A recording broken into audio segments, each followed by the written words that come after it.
सभी भक्तजनों को मेरा निवन प्रणाम। राम राम, जय श्री कृष्णा। पूनम सिहाग की दुनिया में आप सभी का बहुत बहुत स्वागत है। श्रीमद् भागवत महापुराण दशम स्कंद 24वां अध्याय, इंद्र यज्ञ निवारण। श्री सुखदेव जी कहते हैं, परीक्षित, भगवान श्री कृष्ण बलराम जी के साथ वृंदावन में रहकर अनेकों प्रकार की लीलाएं कर रहे थे। उन्होंने एक दिन देखा कि वहां के सब गोप इंद्र यज्ञ करने की तैयारी कर रहे हैं। भगवान श्री कृष्ण सबके अंतर्यामी और सर्वज्ञ हैं। उनसे कोई बात छिपी नहीं थी, वे सब जानते थे। फिर भी विज्ञानवत होकर उन्होंने नंद बाबा आदि बड़े बूढ़े गोपों से पूछा, पिताजी, आप लोगों के सामने यह कौन सा बड़ा भारी काम, कौन सा उत्सव आ पहुंचा है? इसका फल क्या है?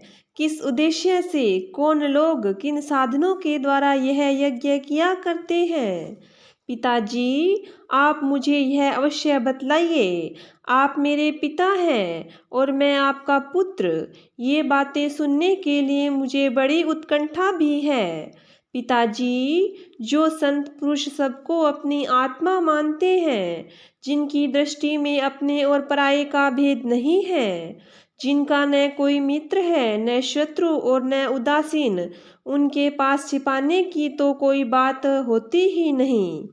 परंतु यदि ऐसी स्थिति न हो तो रहस्य की बात शत्रु की भांति उदासीन से भी नहीं करनी चाहिए। मित्र तो अपने समान ही कहा गया है, इसलिए उससे कोई बात छिपाई नहीं जाती।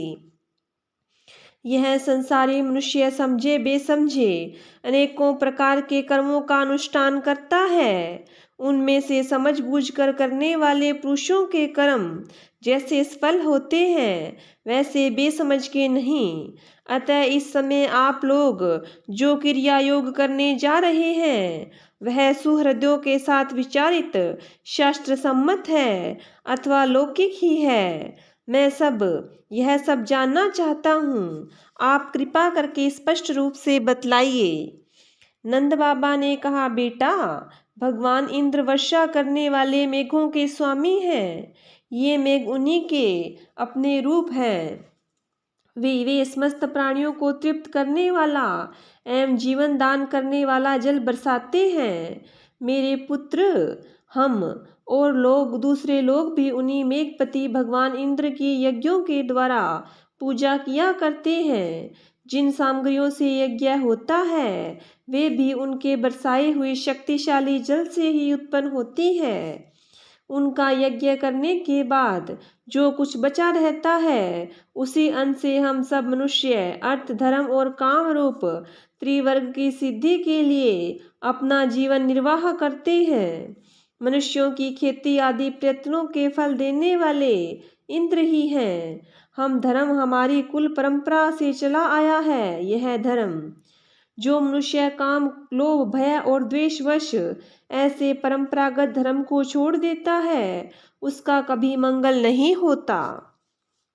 श्री सुखदेव जी कहते हैं, परीक्षित, ब्रह्मा शंकर आदि के भी शासन करने वाले केशव भगवान ने नंद बाबा और दूसरे व्रजवासियों की बात सुनकर इंद्र को क्रोध दिलाने के लिए अपने पिता नंद बाबा से कहा। श्री भगवान ने कहा, पिताजी, प्राणी अपने कर्म के अनुसार ही पैदा होता है और कर्म से ही मर जाता है। उसे उसके कर्मों के अनुसार ही सुख, दुख, भय और मंगल के निमित्तों की प्राप्ति होती है। यदि कर्मों को ही सब कुछ न मानकर उससे भिन्न जीवों के कर्म का फल देने वाला ईश्वर भी माना जाए, तो वह कर्म करने वालों को ही उनके कर्म के अनुसार फल दे सकता है। कर्म न करने वालों पर उसकी प्रभुता नहीं चल सकती। जब सभी प्राणी अपने अपने कर्मों का फल भोग रहे हैं, तब हमें इंद्र की क्या आवश्यकता है? पिताजी, जब वे पूर्व संस्कार के अनुसार प्राप्त होने वाले मनुष्य के कर्मों का फल को बदल ही नहीं सकते, तब उससे क्या प्रयोजन? मनुष्य अपने स्वभाव के अधीन है, वह उसी का अनुसरण करता है। यहाँ तक कि देवता, असुर, मनुष्य आदि के लिए किए हुए सारा जगत स्वभाव में स्थित है। जीव अपने कर्मों के अनुसार उत्तम और अधम शरीरों को ग्रहण करता और छोड़ता रहता है। अपने कर्मों के अनुसार ही यह शत्रु है, यह मित्र, यह उदासीन है, ऐसा व्यवहार करता है। कहाँ तक कहूँ, कर्म ही गुरु है और कर्म ही ईश्वर। इसलिए पिताजी, मनुष्य को चाहिए कि पूर्व संस्कारों के अनुसार अपने वर्ण तथा आश्रम के अनुकूल धर्मों का पालन करता हुआ कर्म का ही आदर करें, जिसके द्वारा मनुष्य की जीविका सुगमता से चलती है। वही उसका इष्ट देव होता है।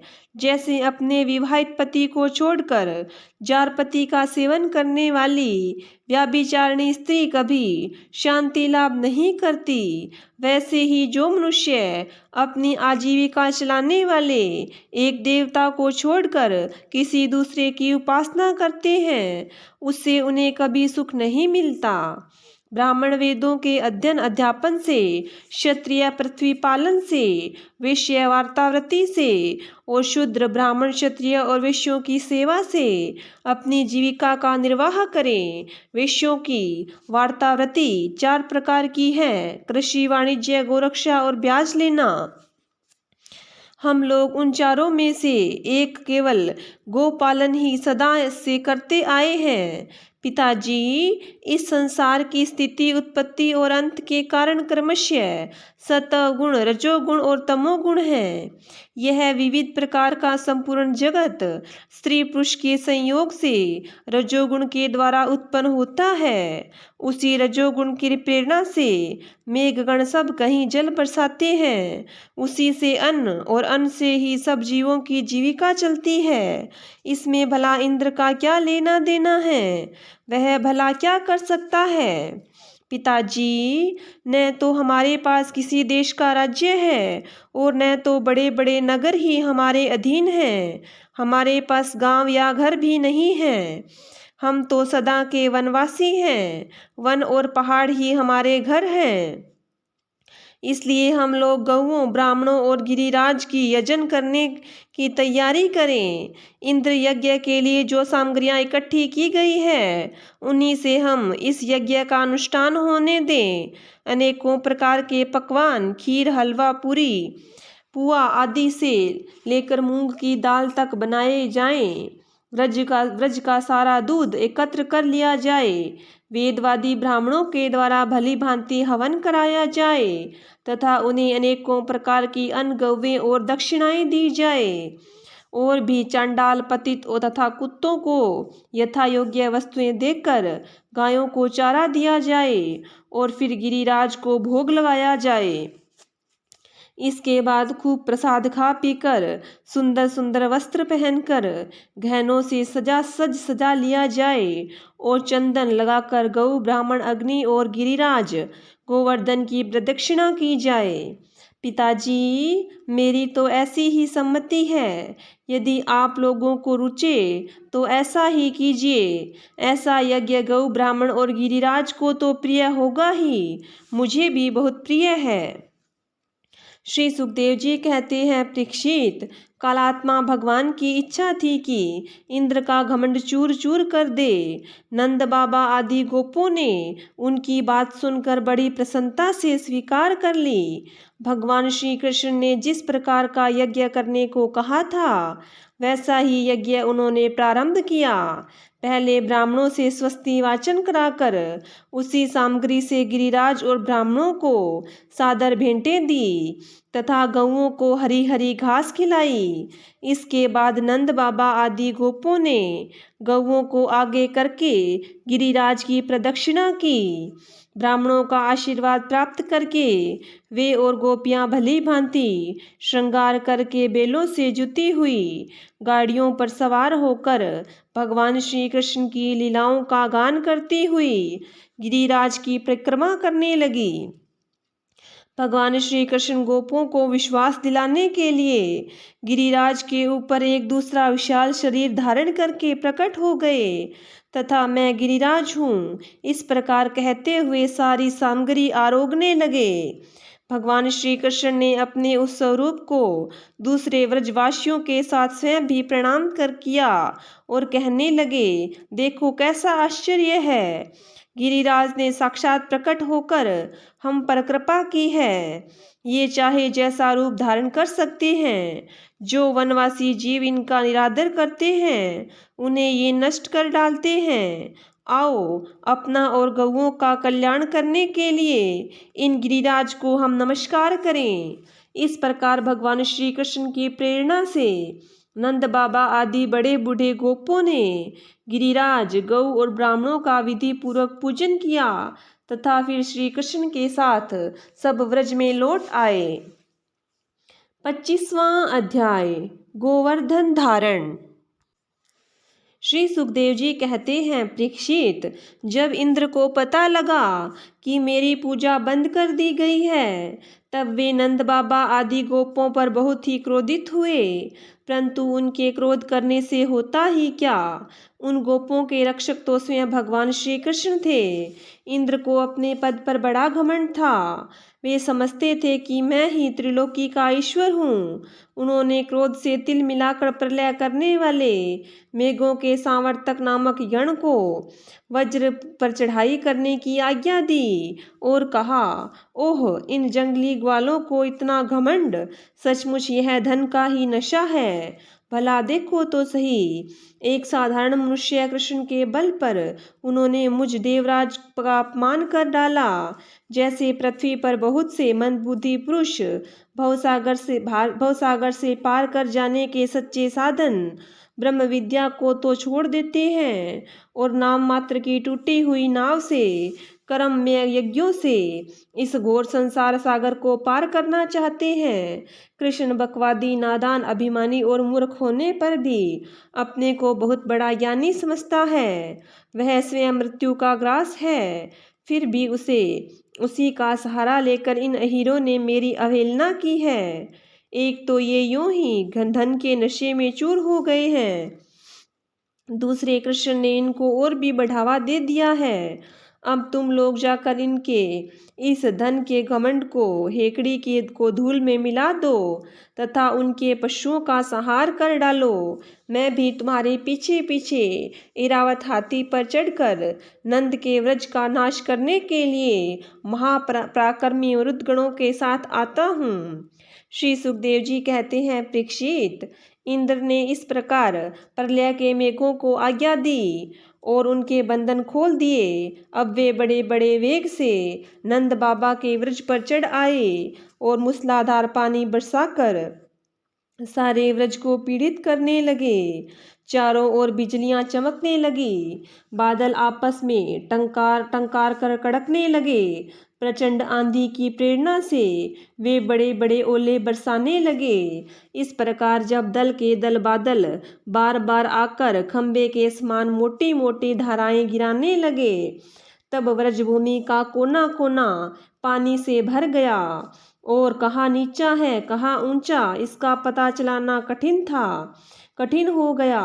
इस प्रकार मूसलाधार वर्षा और झंझावात के झपाटे से जब एक एक पशु ठिठुरने और कांपने लगा, ग्वाल और ग्वालिनें भी ठंड के मारे अत्यंत व्याकुल हो गई, तब वे सब के सब भगवान श्री कृष्ण की शरण में आए। मूसलाधार वर्षा से सताए जाने के कारण सबने अपने अपने सिर और बच्चों को निहुक कर अपने शरीर के नीचे छिपा लिया और वे कांपते कांपते भगवान के चरण शरण में पहुँचे और बोले, प्यारे कृष्ण, तुम बड़े भाग्यवान हो। अब तो कृष्ण, केवल तुम्हारे ही भाग्य से हमारी रक्षा होगी। प्रभु, इस सारे गोकुल के एकमात्र स्वामी, एकमात्र रक्षक तुम ही हो। भक्त वत्सल, इंद्र के क्रोध से अब तुम ही हमारी रक्षा कर सकते हो। भगवान ने देखा कि वर्षा और ओलों की मार से पीड़ित होकर सब बेहोश हो रहे हैं। वे समझ गए कि यह सारी करतूत इंद्र की है, उन्होंने ही क्रोधवश ऐसा किया है। मन ही मन कहने लगे, हमने इंद्र का यज्ञ भंग कर दिया है। इसी से वे वृज का नाश करने के लिए बिना ऋतु के ही यह प्रचंड वायु और ओलों के साथ घनघोर वर्षा कर रहे हैं। अच्छा, मैं अपनी योग माया से इसका भली भांति जवाब दूंगा। ये मूर्खतावश अपने को लोकपाल मानते हैं। इनके ऐश्वर्य और धन का घमंड तथा अज्ञान में ये चूर चूर हो रहे हैं, और मैं इनका ये घमंड चूर चूर कर दूंगा। देवता तो सत्व प्रधान होते हैं, इनमें अपने ऐश्वर्य और पद का अभिमान न होना चाहिए। अतः यह उचित ही है कि इन सत्व गुण से च्युत दुष्ट देवताओं का मैं मान भंग कर दूंगा। इससे अंत में उन्हें शांति ही मिलेगी।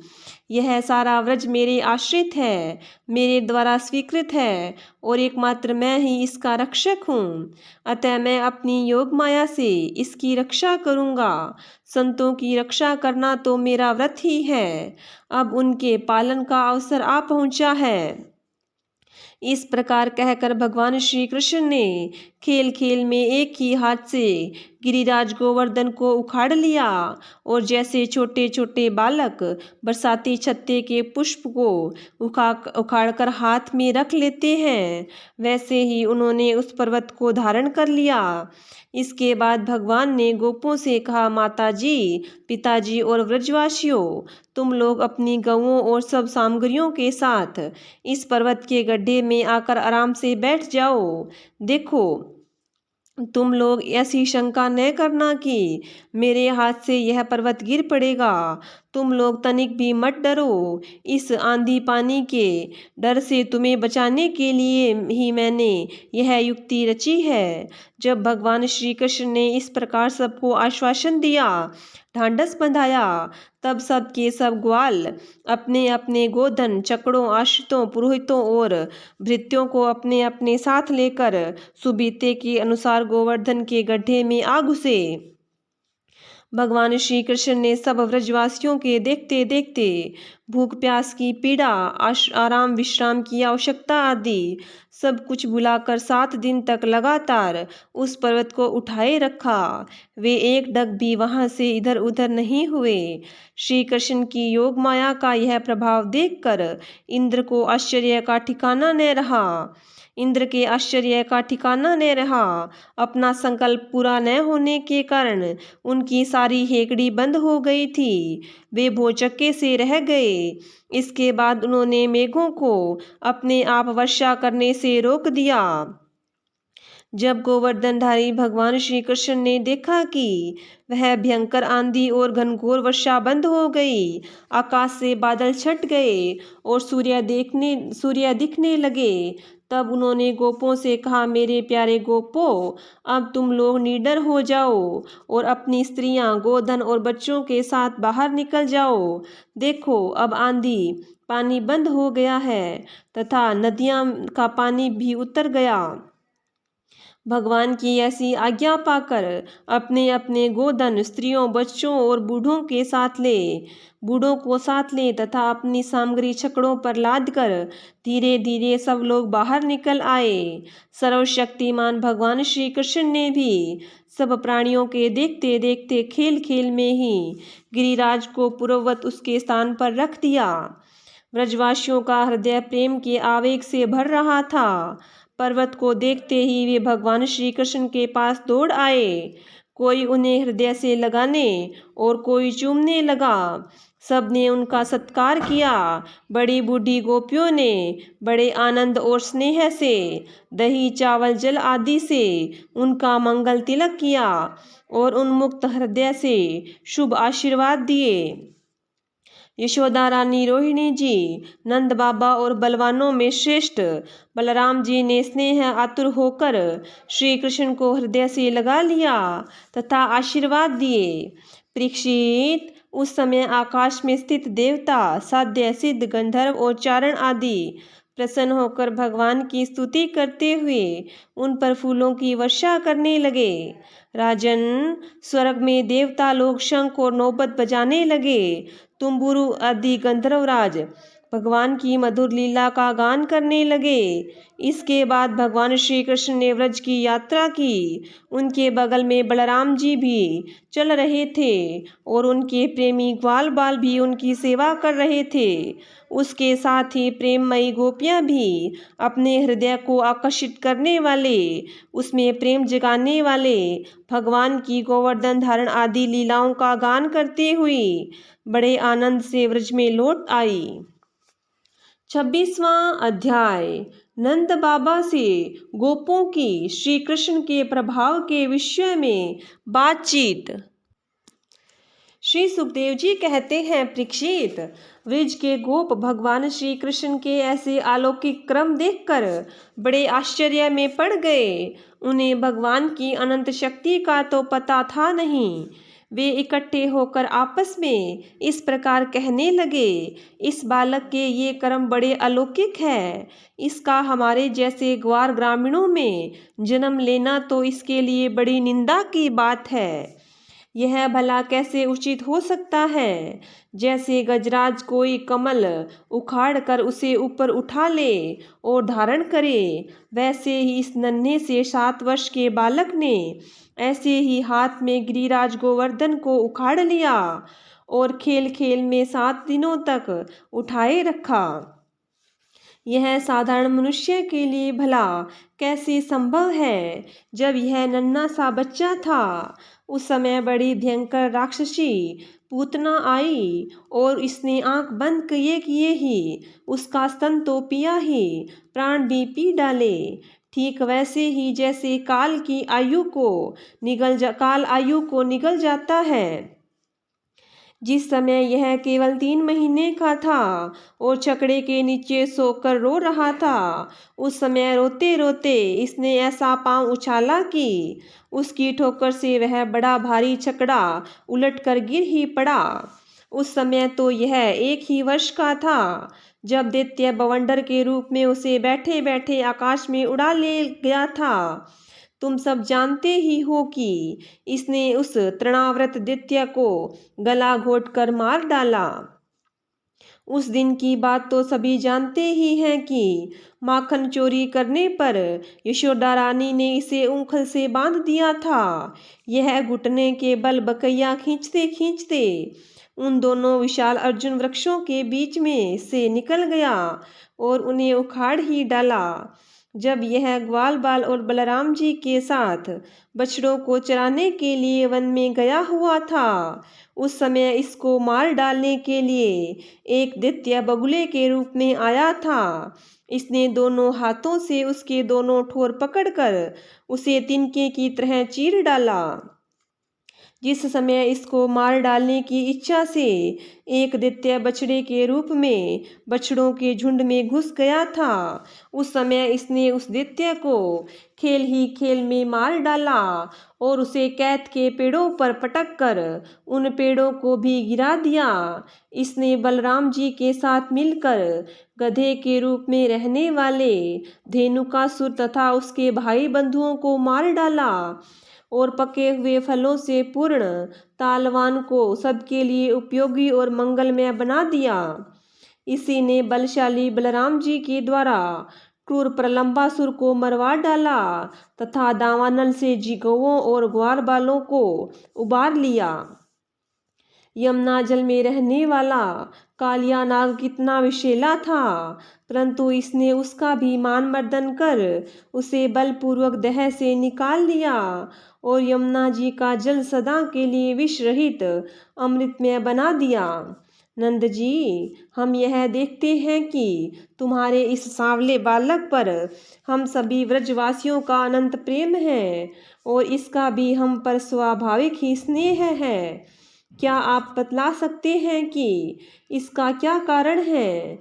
भला कहाँ तो यह 7 वर्ष का नन्हा सा बालक और कहाँ इतने बड़े गिरिराज को 7 दिनों तक उठाए रखना। वृजराज, इसी से तो तुम्हारे पुत्र के संबंधों में हमें बड़ी शंका हो रही है। नंद बाबा ने कहा, गोपो, तुम लोग सावधान होकर मेरी बात सुनो। मेरे बालक के विषय में तुम्हारी शंका दूर हो जाए, क्योंकि महर्षि गर्ग ने इस बालक को देखकर इसके विषय में ऐसा ही कहा था।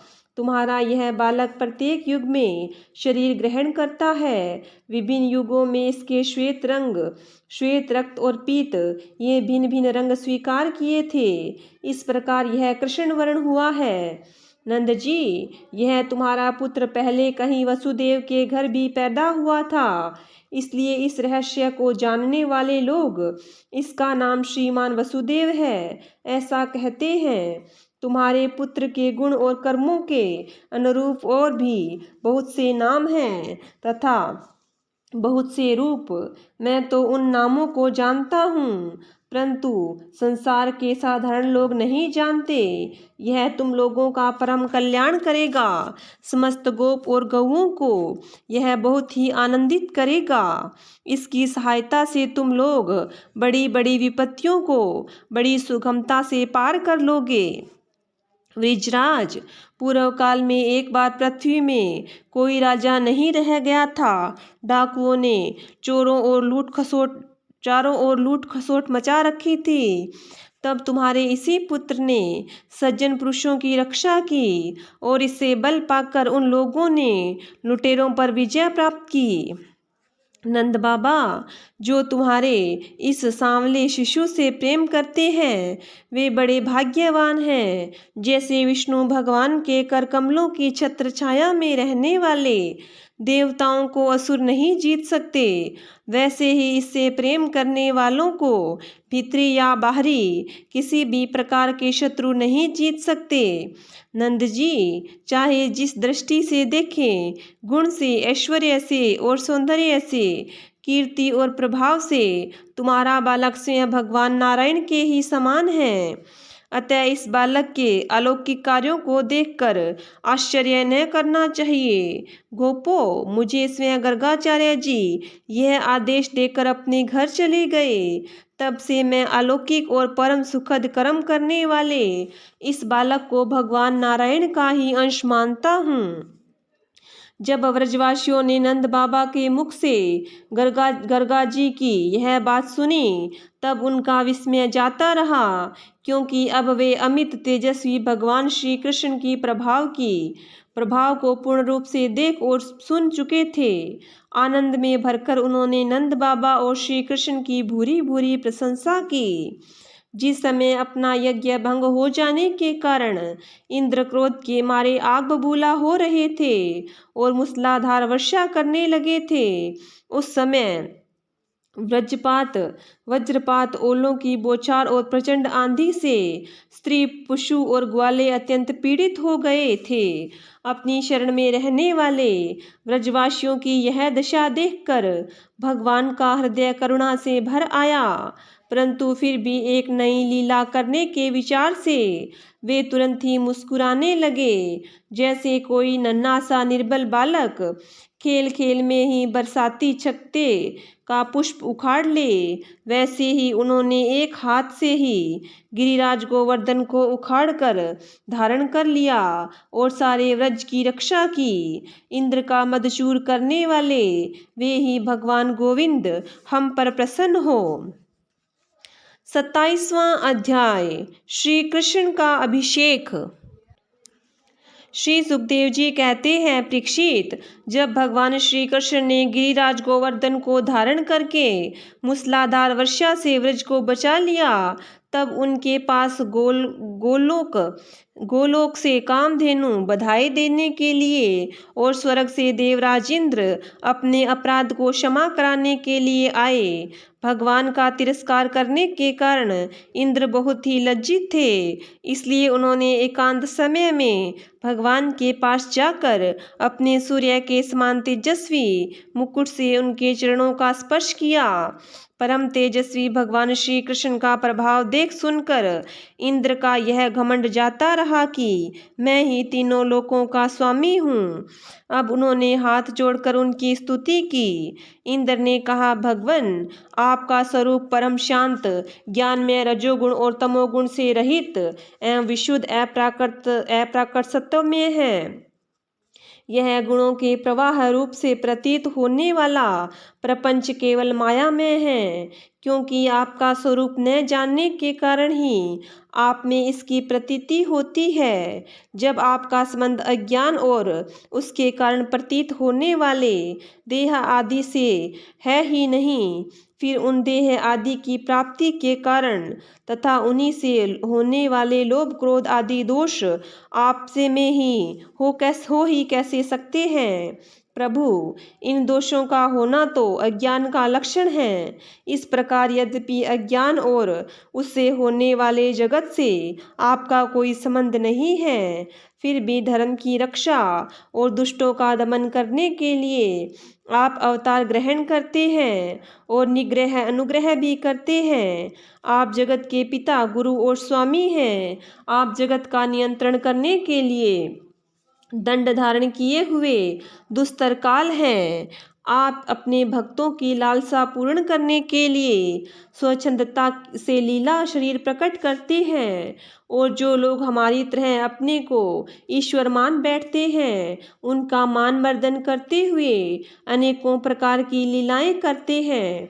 प्रभु, जो मेरे जैसे अज्ञानी और अपने को जगत का ईश्वर मानने वाले हैं, वे जब देखते हैं कि बड़े बड़े भय के अवसरों पर भी आप निर्भय रहते हैं, तब वे अपना घमंड छोड़ देते हैं और गर्व रहित होकर संत पुरुषों के द्वारा सेवित भक्ति मार्ग का आश्रय लेकर आपका भजन करते हैं।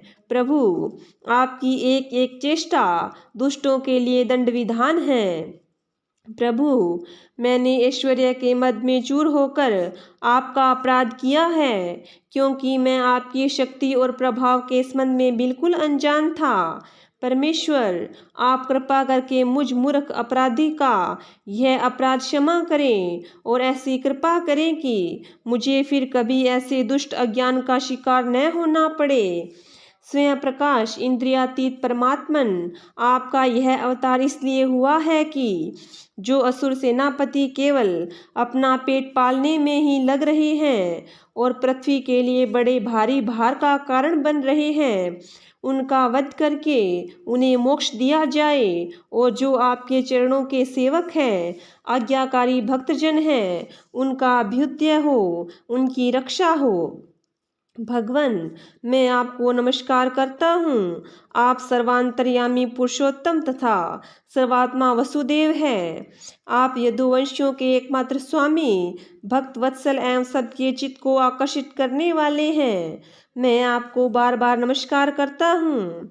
आपने जीवों के समान कर्मवश होकर नहीं, स्वतंत्रता से ही अपने भक्तों की तथा उनकी अपनी इच्छा के अनुसार शरीर धारण किया है। आपका यह शरीर भी विशुद्ध ज्ञान स्वरूप है। आप सब कुछ हैं, सबके कारण हैं और सबके आत्मा हैं। मैं आपको बार बार नमस्कार करता हूँ।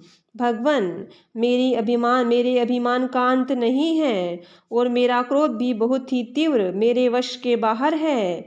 जब मैंने देखा कि मेरा यज्ञ तो नष्ट कर दिया गया, तब मैंने मूसलाधार वर्षा और आंधी के द्वारा सारे व्रजमंडल को नष्ट कर देना चाहा, परंतु प्रभु, आपने मुझ पर बहुत ही अनुग्रह किया। मेरी चेष्टा व्यर्थ होने से मेरे घमंड की जड़ उखड़ गई। आप मेरे स्वामी हैं, गुरु हैं और मेरे आत्मा हैं। मैं आपकी शरण में हूँ। श्री सुखदेव जी कहते हैं, परीक्षित, जब देवराज इंद्र ने भगवान श्री कृष्ण की इस प्रकार स्तुति की, तब उन्होंने हंसते हुए मेघ के समान गंभीर वाणी से इंद्र को संबोधन करके कहा। श्री भगवान ने कहा, इंद्र, तुम ऐश्वर्य और धन संपत्ति के मद से पूरे मतवाले हो रहे थे, इसलिए तुम पर अनुग्रह करके ही मैंने तुम्हारा यज्ञ भंग किया है। यह इसलिए कि अब तुम मुझे नित्य निरंतर स्मरण रख सको। जो ऐश्वर्य और धन संपत्ति के मद से अंधा हो जाता है, वह यह नहीं देखता कि मैं काल रूप परमेश्वर हाथ में दंड लेकर उसके सिर पर सवार हूँ। मैं जिस पर अनुग्रह करना चाहता हूँ, उसे ऐश्वर्य भ्रष्ट कर देता हूँ। इंद्र, तुम्हारा मंगल हो। अब तुम अपनी राजधानी अमरावती में जाओ और मेरी आज्ञा का पालन करो। अब कभी घमंड न करना। नित्य निरंतर मेरी सन्निधि का, मेरे संयोग का अनुभव करते रहना और अपने अधिकार के अनुसार उचित रीति से मर्यादा का पालन करना। परीक्षित, भगवान इस प्रकार आज्ञा दे ही रहे थे कि मनस्विनी कामधेनु ने अपने संतानों के साथ गोपवेशधारी परमेश्वर श्री कृष्ण की वंदना की और उनको संबोधित करते हुए कहा। कामधेनु ने कहा, सच्चिदानंद स्वरूप श्री कृष्ण, आप महायोगी योगेश्वर हैं। आप समय विश्व है, विश्व के परम कारण हैं, अच्युत हैं। संपूर्ण विश्व के स्वामी आपको अपने रक्षक के रूप में प्राप्त कर हम सनात हो गई। आप जगत के स्वामी हैं, परंतु हमारे तो परम पूजनीय आराध्य देव ही हैं। प्रभु, इंद्र त्रिलोकी के इंद्र हुआ करें, परंतु हमारे इंद्र तो आप ही हैं। अतः आप ही गौ, ब्राह्मण, देवता और साधुजनों की रक्षा के लिए हमारे इंद्र बन जाइए। हम गौएं ब्रह्मा जी की प्रेरणा से आपको अपना इंद्र मानकर अभिषेक करेंगी।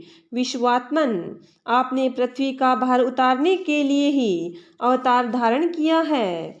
श्री सुखदेव जी कहते हैं, परीक्षित, भगवान श्री कृष्ण से ऐसा कहकर कामधेनु ने अपने दूध से और देवताओं की प्रेरणा से देवराज इंद्र ने इरावत की सूंड के द्वारा लाए हुए आकाश गंगा के जल से देव ऋषियों के साथ यदुनाथ श्री कृष्ण का अभिषेक किया और उन्हें गोविंद नाम से संबोधित किया। इस समय वहाँ नारद, तुम्बरु आदि गंधर्व, विद्याधर, सिद्ध और चारण पहले से ही आ गए थे।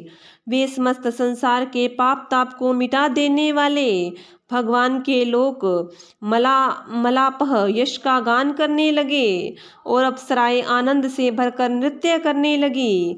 मुख्य देवता भगवान की स्तुति करके उन पर नंदनवन के दिव्य पुष्पों की वर्षा करने लगे। तीनों लोकों में परमानंद की बाढ़ आ गई और गौओं के स्तनों से आप इतना दूध गिरा कि पृथ्वी गीली हो गई। नदियों में विविध रसों की बाढ़ आ गई। वृक्षों से मधुधारा बहने लगी। बिना जोते बोए पृथ्वी में अनेकों प्रकार की औषधियां अन्न पैदा हो गए। पर्वतों में छिपे हुए मणिमाणक्य समय ही बाहर निकल आए। परीक्षित, भगवान श्री कृष्ण का अभिषेक होने पर जो जीव स्वभाव से ही क्रूर हैं, वे भी वैरहीन हो गए। उनमें भी परस्पर मित्रता हो गई। इंद्र ने इस प्रकार गौ और गोकुल के स्वामी श्री गोविंद का अभिषेक किया और उनसे अनुमति प्राप्त होने पर देवता, गंधर्व आदि के साथ स्वर्ग की यात्रा की। श्रीमद् भागवत महापुराण दशम स्कंद 27वां अध्याय समाप्त। बोलिए विष्णु भगवान की जय हो। बोलिए कृष्ण भगवान की जय हो।